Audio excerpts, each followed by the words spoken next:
Hello, everyone, and welcome back to the Fluent Vibes English podcast, where learning English is easy and fun. I'm Sarah. Hi, everyone. It is so wonderful to be here with you today. I am very happy. I am happy too, Ali. You look very good today. You don't look tired like last time. Yes, you are right. I am not tired today. I had a very big sleep last night, and I had my green tea this morning. It was a very good morning. And you, Sarah? How are you doing? I am doing great, thank you. I have my big warm coffee here and the sun is shining. It is a beautiful day to learn English. It really is. And I am excited. You told me we have a very important topic today. Yes, we do. Today we are going to talk about something everyone needs. It is the first step when you meet a new person, how to introduce yourself. Ooh, introducing yourself. That is so important. When I meet a new person, I sometimes feel a little nervous. My heart goes boom, boom, boom. I understand, Ali. Everyone feels a little nervous, but introducing yourself is like a key. It opens the door to a new friendship or a new job. A key. I like that. But before we give everyone the key, we have to ask for a small favor. Oh yes, everyone, if you like our chats, please click the like button right now. It is a big help for us. Yes, please. And subscribe to the Fluent Vibes English podcast. We want to make many episodes for you, and your support helps us grow. And don't forget to share this with your friends. If they are learning English, they can listen to us and learn how to introduce themselves too. Exactly. Okay, Sarah, I am ready to start. My shoulders are back. I have a big smile, and I am ready. Good job. That is actually the first tip. A smile and good body language are very important when you say hello. So I walk to a person, I smile, and I say hello. But then what? What do I say next? Well, the most basic thing is your name, but did you know there are different ways to say it? Really? I usually just say, I am Ali. That is perfect. I am Ali is very natural and friendly. You can also say, my name is Ali. Is my name is more formal? A little bit, yes. I am is very common with friends. My name is great for a meeting at work, maybe with your boss. Oh. Hello, Mr. Henderson. My name is Ali. That sounds very professional. Exactly. And sometimes people have long names but use a short name. We call that a nickname, like Thomas and Tom. You can say, my name is Thomas, but please call me Tom. That is very helpful. It makes the conversation feel more relaxed. Now, after the name, people usually want to know where you are from. Yes, the classic is, I am from, and then your country. But you can also say your city. So I can say, I am from Brazil, from a city called Sao Paulo. Perfect. It gives more information. And Ali, what if you live in a different place now? Then I can say, I am from Brazil, but I live in London now. Great. That tells a small story and makes the other person curious. They might ask, oh, do you like London? I see. It helps the conversation keep going. Now, the third part, what about jobs? Right. You can say, I am a teacher or I am a student. But here's a pro tip. Don't just talk about work. Talk about something you love, a hobby. A hobby? Like my bicycle? Yes. I am Ali, I'm a teacher, and I love riding my bicycle. I love that. It makes me sound more fun. If you only talk about work, it can be a little boring. Exactly, like me and my coffee. I say, I am Sarah, and I really love coffee. People remember me as the girl who loves coffee. It's a good way to be remembered. Wow. So name, country, job, and hobby. That is a very good introduction. It is, but we are missing the most important thing. After you talk about yourself, what do you do? I wait? No, you must ask the other person. A conversation is like a game of tennis. You have to hit the ball back to them. So I ask, and you? Or how about you? Perfect. You are a star. Now, Ali, do you know the difference between good evening and good night? They are both for the evening, right? Not exactly. Good evening is hello. Good night is for when you are leaving or going to sleep. If you arrive at a party at 8 p.m., say good evening. Oh, I didn't know that. So good evening is hello, and good night is goodbye. You got it. Now, let's try a little practice. Let's pretend we are at a coffee shop and we're meeting for the first time. Okay, I'm sitting at the table. Hello, is this seat free? Yes, it is. Please sit down. Thank you. I'm Ali, by the way. I'm waiting for my tea. Nice to meet you, Ali. I'm Sarah. Are you from around here? Actually, no. I'm from Brazil, but I'm visiting a friend here. How about you, Sarah? Do you live in this city? Yes, I do. I live just 5 minutes away. I come here every day for my coffee. Wow, that's great. What do you do, Sarah? I am a podcast host. I love talking to people. And you? I'm a teacher, and in my free time, I like to save money for a new bicycle. That is a great goal. It was very nice to meet you, Ali. It was nice to meet you too, Sarah. End of scene. That felt very natural. I didn't feel nervous because I had a plan. That is the secret. If you have a plan, the words come out easier. And remember, you don't have to be loud. Even a small, quiet introduction is friendly. I agree. And if I don't understand something, I'll just say, "Can you repeat that?" Exactly. Most people are very kind. It is brave to speak a new language, and we are so proud of our listeners for trying. Me too. They are doing a great job. Well, everyone, we hope you enjoyed this episode. Before we go, we have a challenge for you. Yes.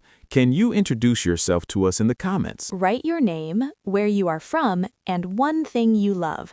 We love reading your introductions. And don't forget to like, share, and subscribe to the Fluent Vibes English podcast. Thank you for being with us today. Practice your introduction in the mirror. See you next time. Bye-bye. Bye, everyone. Just moving your body makes a world of difference. Okay, so we've covered the morning and the hustle of the day. What about when you finally clock out? That's the golden hour. I finish up around 5:30 p.m. There's no better feeling than that sense of accomplishment when you tick off that last item on your list. I agree. Closing the laptop is so satisfying. So what's your post-work move? Well, on Tuesdays and Thursdays, I head straight to the gym for a yoga flow. It really helps me transition out of work mode and into relaxation mode. Yoga is so good for the soul. I usually swing by the grocery store on my way home to grab fresh ingredients for dinner. Do you enjoy the cooking process, Ali? I actually do. I find it very therapeutic.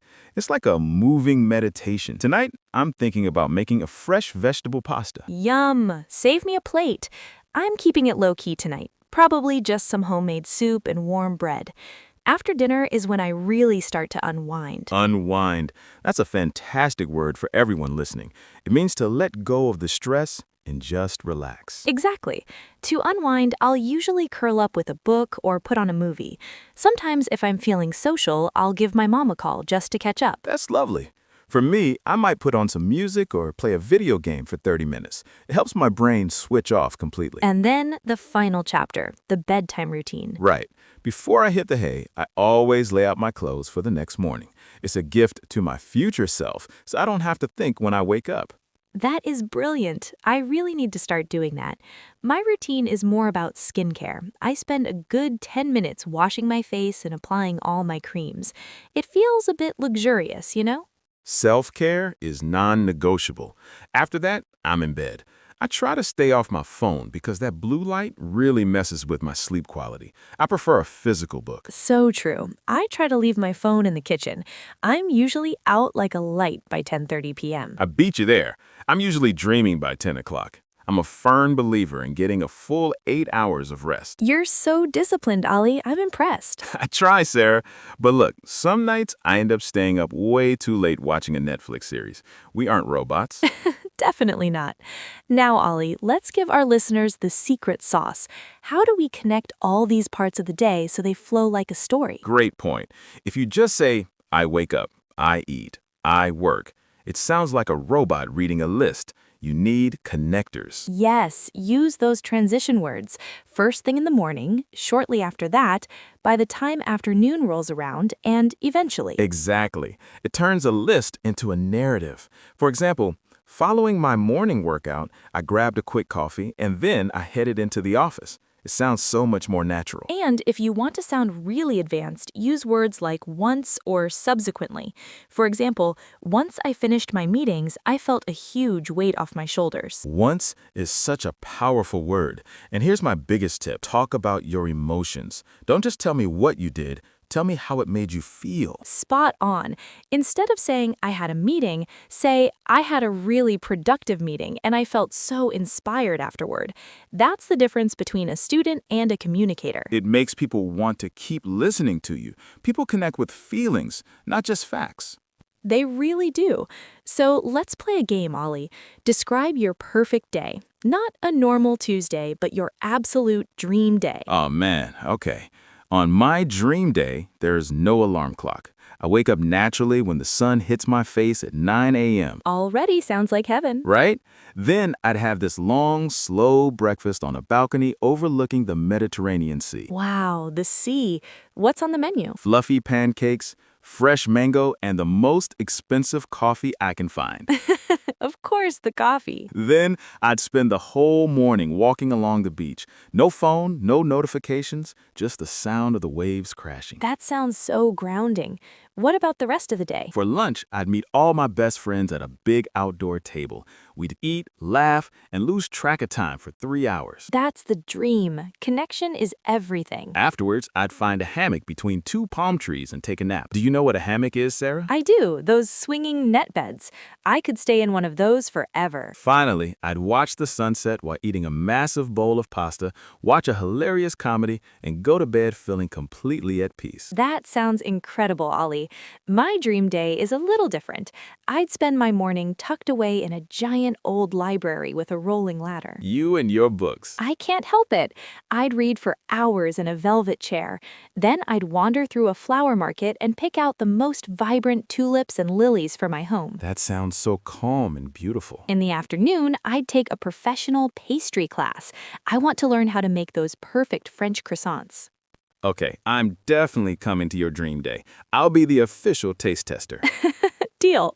And then I'd end the night with a big dinner party at my house. Lots of music, dancing, and great conversation. It's so fun to imagine. But you know, Sarah, even on a regular busy workday, there are always little highlights if you look for them. You're so right. Like this conversation right now. This is definitely the highlight of my day. Highlight. There's another great word for the day. It means the best or most memorable part of an experience. Exactly. Well, Ollie, we've covered a lot of ground today. Should we do a quick recap for everyone? Let's do it. We talked about morning routines, waking up versus getting up, and the power of a good breakfast. Then we moved into the workday, handling to-do lists, surviving the afternoon slump, and the importance of taking breaks. We also touched on how to unwind in the evening, whether it's through exercise, cooking, or just switching off the electronics. And for our B2 learners, remember the secret sauce. Use connectors like once, following, and later on to make your speech flow. And most importantly, share your feelings. Make your day a story that people actually want to hear. I love that. Well, now it's your turn. We want to hear from you. Yes, head down to the comments and answer 2 things for us. First, what was the absolute highlight of your day today? What made you smile? And second, what is your favorite way to unwind after a long day of work or school? We read every single comment, and it's such a great way for you to practice your English in a real conversation. It really is. And before you go, if you found this helpful, please subscribe to Fluent Vibes English Podcast and give us a thumbs up. It helps us keep making these for you. Share this episode with your study group or a friend who needs a boost. Let's keep this community growing. Thank you so much for spending your time with us today. You're doing amazing with your English. You really are. Keep practicing, even if it's just for 5 minutes a day. It all adds up. Well, that's a wrap. I'm off to find another coffee. Some things never change. And I'm going to go tackle the rest of my to-do list. Bye, everyone. See you in the next one. Bye-bye.